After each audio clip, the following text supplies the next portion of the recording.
화평의 성도님들, 오늘도 주님의 이름으로 문안을 드립니다. 슬기로운 성경생활 두 번째 시즌의 14번째 강의를 맡은 김기현 목사입니다. 강의가 많이 달려왔네요. 오늘은 저와 함께 역대하 1장부터 12장까지의 내용을 차근차근 살펴보려고 합니다.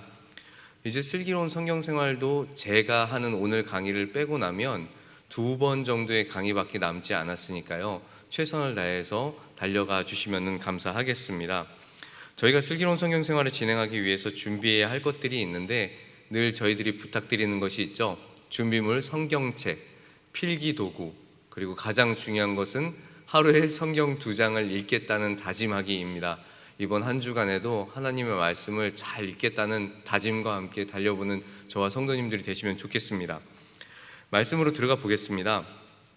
역대하서 말씀을 살펴보면 솔로몬의 통치에 관한 내용들을 진행을 하고 있는데요, 그 내용 가운데는 성전 건축을 중심으로 상황이 전개가 됩니다. 역대하를 시작하기에 앞서서 구조 설명이 조금 필요할 것 같은데요, 이 구조 설명은 지금 띄워드리는 화면을 잘 보시면 좋을 것 같습니다. 지금 화면은 잠깐만 멈춰 두시고 한번 적어보시면 좋겠습니다. 조금 어려울 수도 있는데요, 역대하 1장부터 9장까지의 구조입니다. A, B, C, D 이렇게 한 다음에 D-C, B, A 이렇게 해서 설명해 놓은 이 구조를 잘 한번 적어보시고 나중에 따로 살펴보시면 이해가 조금 편할 것 같습니다. 지금 띄워드린 이 구조처럼 솔로몬의 통치에 대한 설명은 솔로몬의 성전 건축과 이에 대한 하나님의 응답, 그러니까 솔로몬의 성전 건축 그리고 그것에 대한 하나님의 응답, 이런 내용들을 주로 다루고 있습니다. 솔로몬의 통치에 관한 내용은 이제 솔로몬 왕, 이 왕의 부와 지혜를 보여주는 A, 그리고 A 다시, 조금 전에 보여드렸던 구조 A와 A 다시, 그 사이에 지금 솔로몬 왕과 왕의 부와 지혜에 대한 내용들을 다루고 있어요. 그리고 솔로몬 왕은 하나님이 역대하 1장 7절에서 이렇게 말씀하시는 내용이 있는데, 내가 내게 무엇을 주랴 너는 구하라, 이렇게 말씀하셨을 때 10절 말씀을 보면 지혜와 지식을 구하게 됩니다. 여러분들이 아마 잘 아는 이야기일 거예요. 하나님께서 너는 나한테 무엇을 원하냐 이렇게 말씀하시니까 솔로몬 왕은 지혜와 지식을 구했습니다. 그리고 하나님은 이것을 아주 흔쾌히 승낙을 하시죠. 그뿐 아니라 솔로몬의 부가 얼마나 대단했는지 보여주기 위해서 역대기 기자는 전체 솔로몬 통치의 그 단락 앞과 뒤에 솔로몬 왕이 얼마나 부유했는가를 계속해서 설명을 하고 있습니다. 역대하 1장 15절 그리고 9장 27절 말씀을 보면은 이런 말씀이 반복이 됩니다. 은금을 돌같이 흔하게 하고 백향목을 평지의 뽕나무같이 많게 하였더라.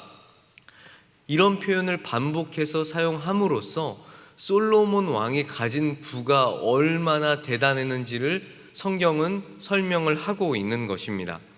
이런 솔로몬의 부와 지혜는 역대하에서 강조하는 성전에 관한 이야기 다음으로 중요한 주제이기도 합니다. 그러니까 하나님께서 베푸신 여러 가지 일들을 계속해서 설명을 하는 것이죠. 솔로몬은 지혜와 부를 얻은 후에 여호와의 이름을 위해 성전 건축을 해야겠다 이렇게 결심을 한 뒤에 두로 왕 후람에게 서신을 보냅니다. 그리고 내가 성전 건축을 하려고 하는데 도움을 주면 좋겠다는 요청을 하죠. 역대하 2장 3절부터 10절까지의 말씀인데요, 이 말씀이 조금 깁니다. 말씀이 조금 길지만 한 목소리로 각자의 자리에서 좀 읽어보면 좋겠습니다. 같이 읽어보겠습니다. 시작. 솔로몬이 사절을 두로 왕 후람에게 보내어 이르되, 당신이 전에 내 아버지 다윗에게 백향목을 보내어 그가 거주하실 궁궐을 건축하게 한 것 같이 내게도 그리하소서. 이제 내가 나의 하나님 여호와의 이름을 위하여 성전을 건축하여 구별하여 드리고 주 앞에서 향제루를 사르며 항상 떡을 차려 놓으며 안식일과 초하루와 우리 하나님 여호와의 절기에 아침 저녁으로 번제를 드리려 하오니 이는 이스라엘의 영원한 규례니이다. 내가 건축하고자 하는 성전은 크니 우리 하나님은 모든 신들보다 크심이라. 누가 능히 하나님을 위하여 성전을 건축하리요? 하늘과 하늘들의 하늘이라도 주를 용납하지 못하겠거든. 내가 누구에게 어찌 능히 그를 위하여 성전을 건축하리요? 그 앞에 분향하려 할 따름이니이다. 이제 청하건대 당신은 금, 은, 동, 철로 제조하여 자색, 홍색, 청색 실로 직조하며 또 아로색일 줄 아는 재주 있는 사람 하나를 내게 보내요. 내 아버지 다윗이 유다와 예루살렘에서 준비한 나의 재주 있는 사람들과 함께 일하게 하고, 또 레바논에서 백향목과 잣나무와 백단목을 내게로 보내소서. 내가 알거니와 당신의 종은 레바논에서 벌목을 잘 하나니 내 종들이 당신의 종들을 도울지라. 이와 같이 나를 위하여 제목을 많이 준비하게 하소서. 내가 건축하려 하는 성전은 크고 화려할 것이니이다. 내가 당신의 벌목하는 종들에게 찌은 밀 2만 고루와 보리 2만 고루와 포도주 2만 밭과 기름 2만 밭을 주리이다 하였더라. 아멘. 말씀이 굉장히 길었는데 이제 성전을 온전히 건축하기 위해서 도움을 청하고 사람들의 필요와 여러 가지 이야기를 하고 있습니다. 이런 솔로몬의 요청에 후람은 여호와의 뜻을 찬양하고 솔로몬의 요청이 무엇이든 간에 내가 들어주겠다고 이야기를 하는데, 이 말씀은 역대하 2장 11절부터 16절까지에 기록되어 있습니다. 제가 성경 말씀을 모두 다 읽지 않기 때문에 성도님들은 꼭 성경을 펴놓으시고 나중에 체크하였던 부분들을 조금 읽어보시면 좋을 것 같아요. 이 같은 이방 사람의 인정, 그러니까 지금 후람 왕은 이방 사람이잖아요. 이 이방 사람의 인정 자체가 굉장히 놀랍습니다. 근데 이 인정이 단지 후람에게만 나타나는 것이 아니었어요. 역대하 9장 1절부터 12절을 보면 스바 여왕 또한 솔로몬의 하나님을 송축합니다. 그리고 솔로몬의 지혜를 인정하는 상황이 성경 말씀에 기록되어 있습니다.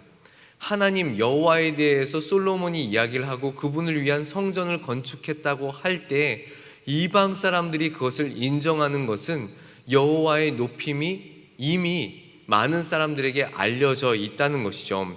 이렇게 이방의 지도자인 후람 왕과 스바 여왕의 인정은 여호와의 숨겨진 섭리를 드러낼 뿐만 아니라 이스라엘의 모든 열방의 왕은 결국 누구입니까? 하나님, 여호와 하나님이라는 것을 성경은 강조하고 있는 것입니다. 그래서 성경을 보면 마가복음 11장 17절에서 이런 말씀을 합니다. 기록된 바 내 집은 만민이 기도하는 집이라. 그렇습니다. 만민이 기도하는 집이라는 것 자체를 이제 저희들이 하나님께서 함께하는 것이구나, 하나님만이 칭송받기에 합당한 것이구나 저희들이 알 수 있는 것입니다. 이렇게 솔로몬은 성전 건축 공사를 준비하고 마무리를 한 다음에 건축을 진행을 합니다. 이 성전의 건축 공사는 아까 설명드린 A, B, C, D, D-C, B- 이런 내용들을 통하여서 C와 C-에서 잘 설명을 하고 있습니다. 아까 설명드린 내용을 다시 한번 살펴보시고 몇 장 몇 절에서 나오고 있지? 한번 확인해 보시면 좋을 것 같아요. 그리고 솔로몬의 성전 봉헌과 이것에 대한 하나님의 응답을 설명하는 구조는 D와 D-에서 설명을 하고 있습니다. 말씀드렸듯이 그 구조를 다시 한번 살펴보시고 몇 장에서 나오고 있지? 그렇구나. 5장 2절부터 나오고 있구나. 7장 11절부터 나오고 있구나. 이런 부분들을 확인하면서 보시면 좋을 것 같아요. 이런 여러 과정들을 지나서 결국 여호와의 전이 아무 결점 없이 잘 완공이 됩니다. 그리고 여호와 하나님이 예루살렘에 여호와의 보좌에 이제 온전히 안착되는 상황들을 보게 되죠. 여호와의 성전이 완공되었기 때문에 남은 것은 이 성전 자체를 여호와 하나님께 올려드리는 것, 쉽게 말해서 봉헌하는 일만 남았습니다. 이 봉헌식은 백성들을 소집해서 제사를 드리고 찬양하는 장면으로 시작을 합니다. 그리고 다시 여호와의 영광의 구름이 2번 나타나는 것으로 응답을 하시죠. 이 장면은 역대하 5장 2절부터 14절까지 그리고 7장 1절부터 2절까지의 말씀을 통해서 성도님들이 확인을 해 보실 수가 있습니다. 지금 슬기로운 성경 생활에서는 이 내용들을 모두 다루면은 우리 성도님들이 정말 힘드실 수 있어요. 2시간이 지나도 모자라기 때문에 말씀을 다 읽지 않습니다. 꼭 나중에 살펴보시면 좋겠어요. 이런 내용들을 통해서 역대기 기자는 성전이라는 것에 관심이 있다고 저희들이 생각할 수가 있습니다. 그런데 조금 더 깊이 살펴보자면 솔로몬의 봉헌 기도와 하나님의 응답에 대해서 조금 더 관심이 있습니다. 어떻게 솔로몬이 성전을 봉헌하고 올려드리며 그것에 대해서 하나님은 어떻게 응답하시는지 역대기 기자가 관심을 보이고 있다는 것이죠. 특별히 솔로몬의 기도와 하나님의 응답은 역대기 전반적인 내용, 나머지 부분들을 이해하는데 굉장히 중요합니다. 역대하 7장 14절부터 16절에서 나타나는 하나님의 약속이 굉장히 중요한데 이 말씀을 다 같이 한번 읽어보면 좋겠습니다. 역대하 7장 14절부터 16절까지 천천히 한번 읽어보도록 하겠습니다. 시작. 내 이름으로 일컫는 내 백성이 그들의 악한 길에서 떠나 스스로 낮추고 기도하여 내 얼굴을 찾으면 내가 하늘에서 듣고 그들의 죄를 사하고 그들의 땅을 고칠지라. 이제 이곳에서 하는 기도에 내가 눈을 들고 귀를 기울이리니 이는 내가 이미 이 성전을 택하고 거룩하게 하여 내 이름을 여기에 영원히 있게 하였음이라. 내 눈과 내 마음이 항상 여기에 있으리라. 지금 읽은 이 말씀 중에서 역대하 7장 14절 말씀이 역대기에 가장 중점되는 핵심 내용입니다. 그러니까 이 메시지를 꼭 기억해 두시면 좋을 것 같아요. 우리는 여기서 범죄한 백성들, 하나님의 백성들이 어떻게 회복될 수 있는지를 말씀을 통해서 알 수가 있습니다. 첫 번째는 뭡니까? 스스로 겸비해라. 겸손하게 무릎을 꿇고 하나님께 나아가는 것, 겸비해야 합니다. 둘째, 기도해야 합니다. 그리고 셋째, 하나님의 얼굴을 찾아야 합니다. 이 내용을 말씀을 통해서 범죄한 백성들이 어떻게 하나님 앞에서 회복할 수 있는지 알 수 있는 것이죠. 사실상 역대기 기자는 분열 왕국의 역사를 기술을 하면서 여기에 나타난 이 세 가지 원리가 어떻게 이스라엘 역사에 실현이 되고 있는지, 그렇게 되었는지 드러내는데 아주 깊은 관심이 있습니다. 근데 이것은 비단 이스라엘 백성들뿐만 아니라 저희들의 삶 가운데도 마찬가지입니다. 하나님 앞에서 온전하지 못한 모습이 나타났을 때에 우리가 어떻게 회복할 수 있습니까? 하나님께 겸손히 무릎을 꿇고 기도하고 그리고 하나님을 구하며 찾는 모습이 저와 여러분들에게 필요합니다. 겸손한 자세로 주님 앞에 무릎을 꿇을 때 여호와께서는 들으십니다.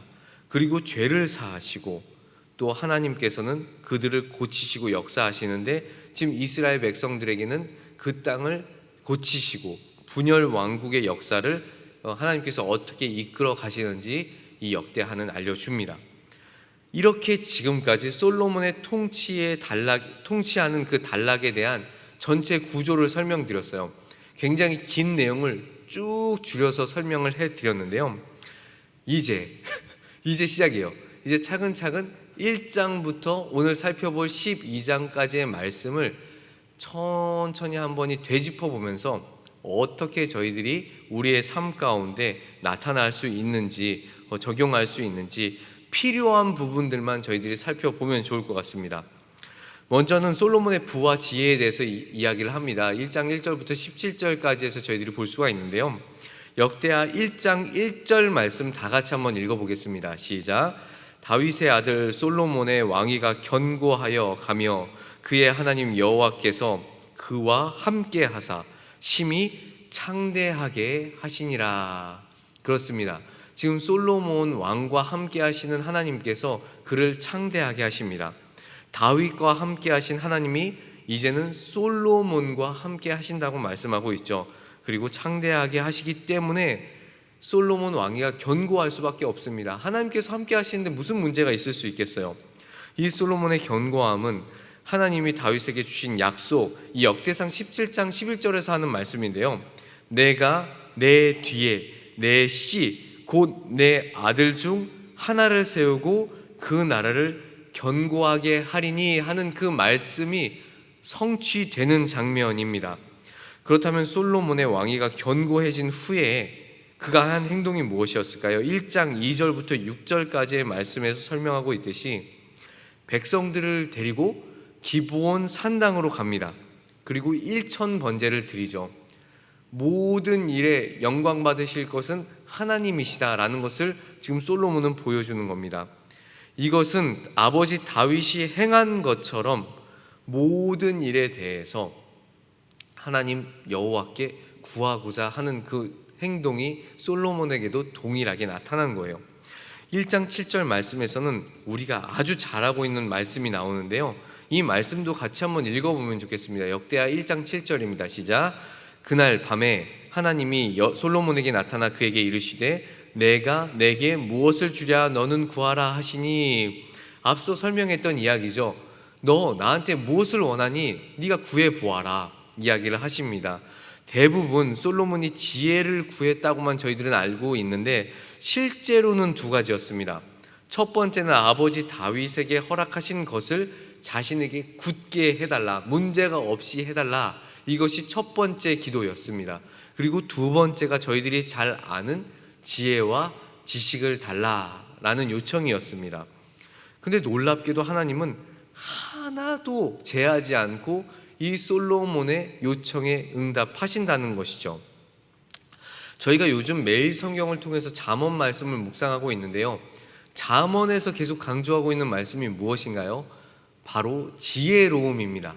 이 지혜로움에 대해서 저희들이 계속 묵상을 하는데 지금 역대하 말씀을 통해서도 지혜에 대한 부분을 저희들로 하여금 생각하게 만듭니다. 솔로몬을 놀랍게 채우시는 것은 하나님의 약속이 성취되는 것을 아주 선명하게 드러내는 것입니다. 그리고 그 가운데 어떻게 지혜 있게 행동해야 하는가까지도 생각해 보게 만들죠. 이 시간 이 영상을 보고 계신 우리 화평의 성도님들의 삶 가운데 주님의 계획하신 놀라운 역사가 이루어지기를 간절히 축복합니다. 그리고 그 가운데 지혜로운 자가 되시기를 또 원합니다. 갑자기 슬기로운 성경생활 하다가 지금 설교를 했는데요. 이어서 말씀을 보도록 하겠습니다. 역대하 2장으로 가면 솔로몬은 지혜와 부를 얻은 후에 여호와의 이름을 위해서 성전을 건축을 하고 자신을 위해서도 왕국을 건축하고자 합니다. 여호와를 높여드리고 또 자신을 위해서도 왕국을 건축하고자 하죠. 그리고 두로왕 후람에게 서신을 보낸 내용, 앞서 설명드린 내용이 나옵니다. 그래서 성전 건축이 진행이 되는데 3장 1절부터 5장 1절까지 실제로 성전 건축이 어떻게 진행이 되는지 잘 묘사해 주고 있습니다. 근데 내용을 살펴보면은 성전 건축물 자체보다는 성전을 건축하는 그것의 의미를 두고 있거든요. 3장 8절부터 9절까지의 말씀을 같이 한번 읽어보겠습니다. 시작.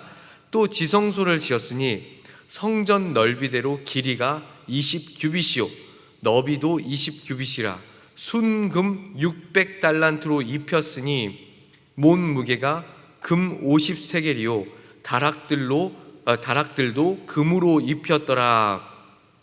지금 말씀에서 묘사하고 있는 이 지성소를 생각해 보자면 순금 600달란트로 입혔다고 되어 있습니다. 이거 굉장한 표현인데요. 아마도 이런 모습일 것 같아요. 지금 이미지를 보여드리고 있는데요. 성전 안에 금으로 전부 가득 차 있습니다. 어마어마하죠. 온갖 금으로 뒤덮여 있는 이 지성소가 진정한 이스라엘의 왕이신 여호와께 매우 적합한 처소다라는 것을 성경은 지금 이야기하는 것입니다. 성경에서 금과 은 이런 각종 보석들, 금은 보화들로 지금 채워서 여호와를 높이는 것은 여호와를 이런 세상의 것들로 높여드려도 우리가 다 높일 수 없다라는 것을 설명하는 것입니다. 세상 사람들이 보기에 아주 휘황찬란한 그곳에 여호와 하나님께서 지금 임재하는 것입니다. 여호와의 보좌가 예루살렘에 설치된 것이죠. 그리고 역대기 기자는 5장 1절에서 성전 건축에 대한 내용을 이렇게 마무리 짓고 있는데요. 이것은 제가 읽어드리겠습니다. 역대하 5장 1절입니다. 솔로몬이 여호와의 전을 위하여 만드는 모든 일을 마친지라. 이에 솔로몬이 그의 아버지 다윗이 드린 은과 금과 모든 기구를 가져다가 하나님의 전 곳간에 두었더라.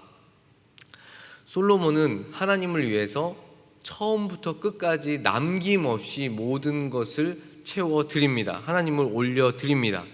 이렇게 성전이 완공되었기 때문에 남은 것은 이제 뭡니까? 이 만든 성전을 하나님께 올려드리는 봉헌을 하는 것이었습니다. 일단 봉헌식을 위해서는 백성들을 소집해서 봉헌식을 진행합니다. 그리고 백성들을 각자의 집으로 해산하는 식으로 내용이 전개가 되는데요. 그 과정에서 제일 중요한 일은 다윗성에 안치된 그 언약궤를 가져오는 일이었어요. 이것은 역대하 5장 2절부터 4절 말씀에 기록되어 있습니다. 이것을 제가 읽어드릴게요. 이에 솔로몬이 여호와의 언약궤를 다윗성 곧 시온에서부터 메어 올리고자 하여 이스라엘 장로들과 모든 지파의 우두머리 곧 이스라엘 자손의 족장들을 다 예루살렘으로 소집하니 7째 달 절기에 이스라엘 모든 사람이 다 왕에게로 모이고 이스라엘 장로들이 이름에 레위 사람들이 궤를 매니라. 이렇게 이야기를 하고 있습니다. 언약궤가 정해진 처소에 봉안이 되자 레위 사람들이 1제 2제 소리를 내어서 하나님께 영광의 찬양을 올려드립니다. 이 얼마나 감격스럽겠습니까? 그리고 다시 여호와께 제사를 드리고 찬양을 드리는 것으로 이 모든 봉헌의 상황이 끝이 납니다. 그리고 역대하 6장을 보면 솔로몬은 출애굽을 한 상황에서부터 하나님의 은혜를 지금 쭉 설명을 합니다. 하나님께서 이렇게 우리의 삶을 이끌어 주셨다. 이런 설명을 한 다음에 성전 건축을 우리가 하는 이유, 그것에 대해서 이야기를 합니다. 아무 감격이 없다면 하나님께 올려드릴 이유가 없겠지만 출애굽 때부터 지금까지 인도하신 여호와 하나님께 우리가 올려드리기에 마땅하다라는 이야기를 하는 것입니다. 이렇게 이스라엘 백성과 함께 하시는 하나님의 영광의 구름은 임재의 상징입니다. 그러니까 구름이 임하면 그 당시에는 무조건 하나님의 임재의 상징이 되었어요. 그런데 이 영광의 구름이 솔로몬 성전에 임한 것은 하나님이 이제 솔로몬 성전에 임재하시겠다라는 것을 말씀하는 것입니다. 역대하 6장 1절과 2절 말씀 같이 한번 읽어보겠습니다. 시작. 그때 솔로몬이 이르되 여호와께서 캄캄한 데 계시겠다 말씀하셨사오나 내가 주를 위하여 거하실 성전을 건축하였사오니 주께서 영원히 계실 처소로소이다 하고. 여호와께서 계실 온전한 장소가 없었는데 이제 여호와께서 거하실 처소를 우리가 예비할 수 있었습니다. 당신께서 이곳에 임재하였으면 좋겠습니다 라는 말씀인 것이죠. 솔로몬은 신비의 하나님이 자신의 성전을 거할 처소로 정하시고 영광의 구름으로 이곳에 계시겠다고 응답을 하시니까 그 기쁨을 감출 수 없는 겁니다. 지금까지 함께 하신 하나님께서 정말 그분을 높여드리기에 합당한 처소가 없었는데 그곳에 하나님께서 임재하시겠다니 너무나 감격스러운 것이죠. 그것에 기쁨과 감사를 느낀 것입니다. 그리고 주께서 영원히 거하실 처소로 자신의 성전을 사용해달라, 그런 요청을 지금 말씀 속에서 표현하고 있는 것입니다. 그리고 솔로몬은 백성들을 축복하기 시작하죠. 6장 5절과 6절을 보면은 출애굽 이후에 오랫동안 성전을 건축하기 위해서 어떤 지파, 어떤 성도 택하지 않으시고 이스라엘의 주권자가 될 인물도 택하지 않으셨는데 하나님이 예루살렘을 택하셨다, 그리고 다윗을 택하셨다, 이런 설명을 하고 계십니다.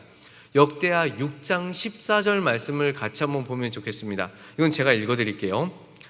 이르되 이스라엘의 하나님 여호와여, 천지에 주와 같은 신이 없나이다.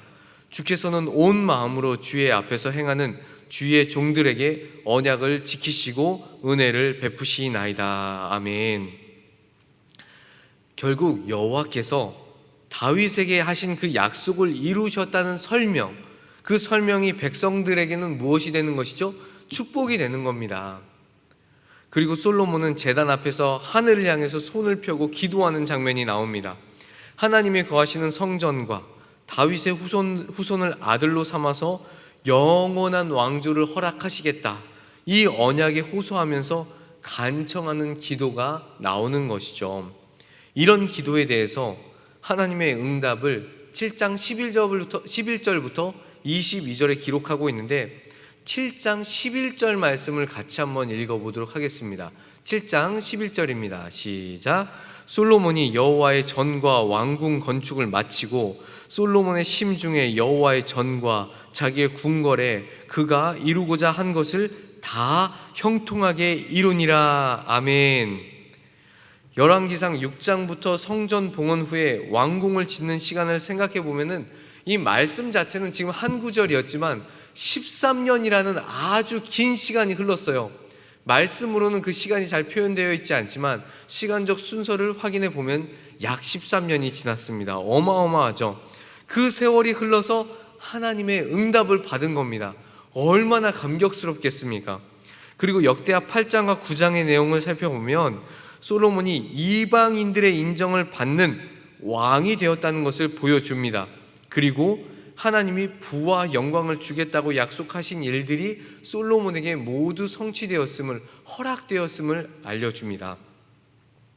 이렇게 진행되는 상황을 통해서 역대기서는 다윗 왕조가 단순히 어떤 정의나 공의에 대해서 말씀하고자 하는 것이 아니라, 인간 왕조에 대해서만 설명하는 것이 아니라 이 모든 것이 하나님께서 세우시고 이루신 하나님의 왕국이다 라는 것을 설명하는 것입니다.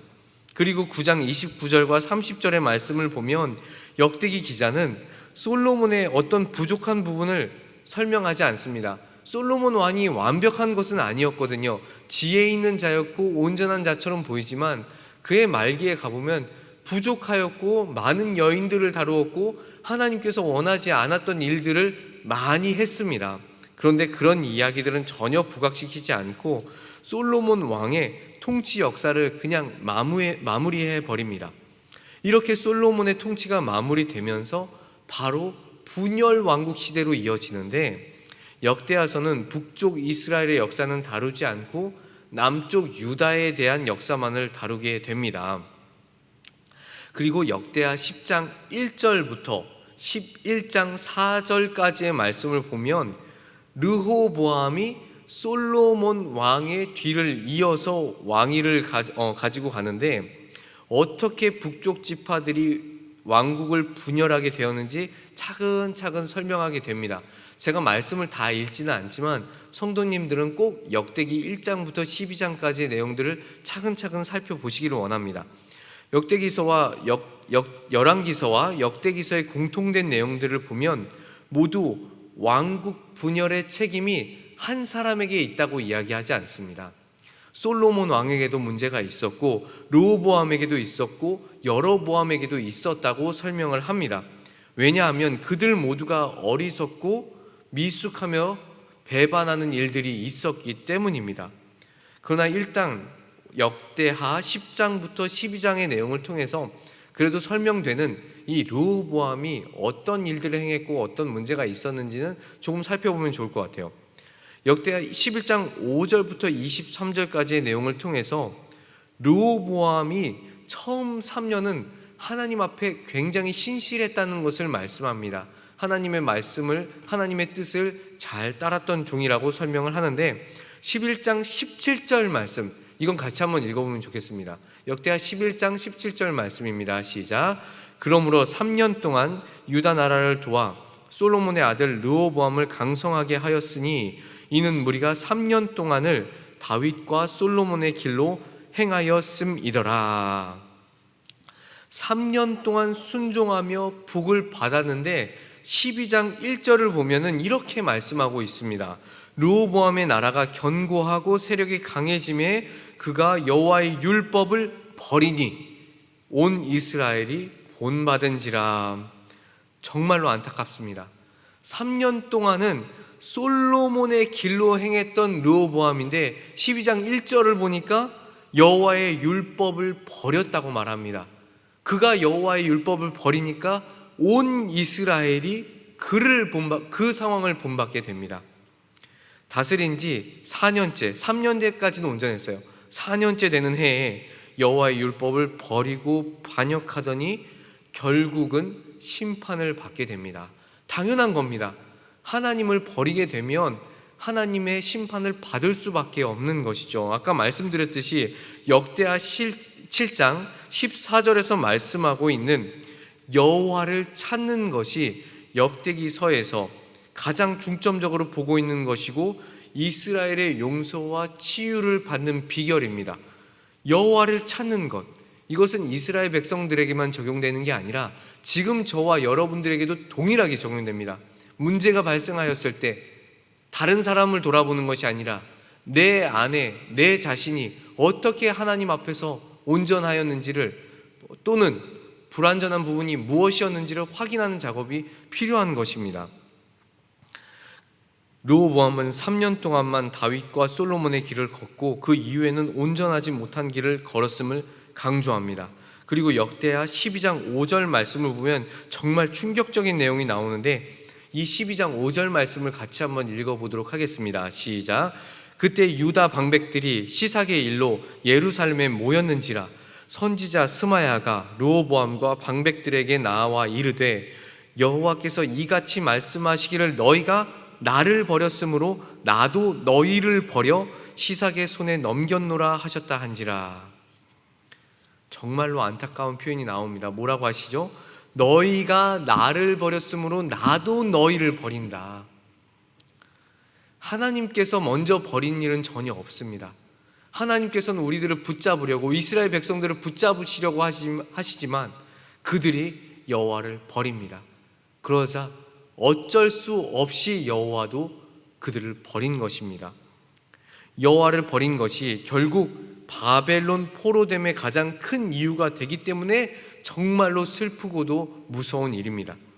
그리고 12장 14절 말씀을 보면은 이런 결론을 짓고 있는데요, 이것도 같이 한번 읽어보겠습니다. 시작. 르호보암이 악을 행하였으니 이는 그가 여호와를 구하는 마음을 굳게 하지 아니함이었더라. 슬픈 일입니다. 역대의 기자는 르호보암의 이야기를 통해서 단지 이스라엘의 삶뿐만 아니라 지금 우리들에게도 동일하게 질문합니다. 하나님의 진노를 피하고 진정한 자유로 나아가는 유일한 길은 무엇일까요? 세상이 아니라 오직 여호와 하나님을 찾고 그분만을 구하는 것, 그리고 그분 앞에 겸손한 자세로 살아가는 일이 우리들에게 필요하다. 그런 모습으로 살아갈 때 우리가 여호와 앞에서 온전한 삶을 살 수 있다라고 지금 역대기 기자는 확인시켜 주는 것입니다. 이제 결론으로 갑니다. 오늘 살펴본 역대하 1장부터 12장까지의 말씀을 통해서 다시 한번 확인하는 것은 결국 이 말씀입니다. 아까 역대기에서 가장 강조할 수 있는 말씀은 역대하 7장 14절이라고 말씀을 드렸는데요, 이것을 같이 한번 읽어봅니다. 시작. 내 이름으로 일컫는 내 백성이 그들의 악한 길에서 떠나 스스로 낮추고 기도하여 내 얼굴을 찾으면 내가 하늘에서 듣고 그들의 죄를 사하고 그들의 땅을 고칠지라. 아멘. 이스라엘의 삶뿐만이 아닙니다. 저와 여러분들의 삶 가운데도 이런 모습이 필요하다는 것입니다. 하나님의 말씀을 먹고 사는 우리가 기억하고 실천해야 할 모습입니다. 악한 길에서 떠나야 됩니다. 겸손히 주님을 찾는 것, 이것을 우리의 삶의 끝까지 실천하는 저와 화평의 성도님들이 되시기를 원합니다. 이런 모습으로 저희들이 끝까지 전진하여서 정말로 우리들의 삶의 끝에 주님, 내가 주님을 위해서 끝까지 헌신봉사하기를 원하였고 그렇게 실천하였습니다 라고 고백하게 되기를 원합니다. 오늘 역대하 1장부터 12장까지의 내용을 살펴보았습니다. 그리고 중점적인 내용도 결국 설명드렸어요. 성전을 건축하고 성전을 봉헌하고 여러 가지 일들을 했고, 솔로몬부터 르호보암 왕까지 이야기를 살펴보면서 결국 우리의 삶 가운데 드러나야 할 모습은 이것이었습니다. 악한 길에서 떠나 스스로를 낮추고 기도하여 주님을 찾는 것, 이것을 행하고 실천하는 저와 화평의 성도님들이 되시기를 간절히 소망합니다. 매일 2장의 말씀 묵상의 실천이 남았습니다. 우리 성도님들 한 주간도 화이팅 하시고요. 그 말씀 묵상을 통하여서 힘과 능력을 받고 나아가시는 우리 성도님들이 되시길 원합니다. 기도로 오늘 강의 마치도록 하겠습니다. 다 같이 기도하겠습니다. 하나님 아버지, 오늘도 성도들과 함께 하나님의 말씀을 살펴볼 수 있는 상황과 환경을 허락하여 주시니 참 감사합니다. 나의 어떠함을 드러내는 자가 되지 아니하고 늘 하나님 없이는 안 된다는 고백으로 주님만을 붙잡는 자가 되기를 원합니다. 짧은 순간만 그렇게 하는 것이 아니라 주님 다시 오실 때까지 끝까지 말씀에 순종하며 주님만 바라는 자가 되도록 인도하여 주시옵소서. 한 주 동안의 삶, 우리의 삶을 주님께 맡겨드리며 예수 그리스도의 이름으로 간절히 기도드립니다. 아멘.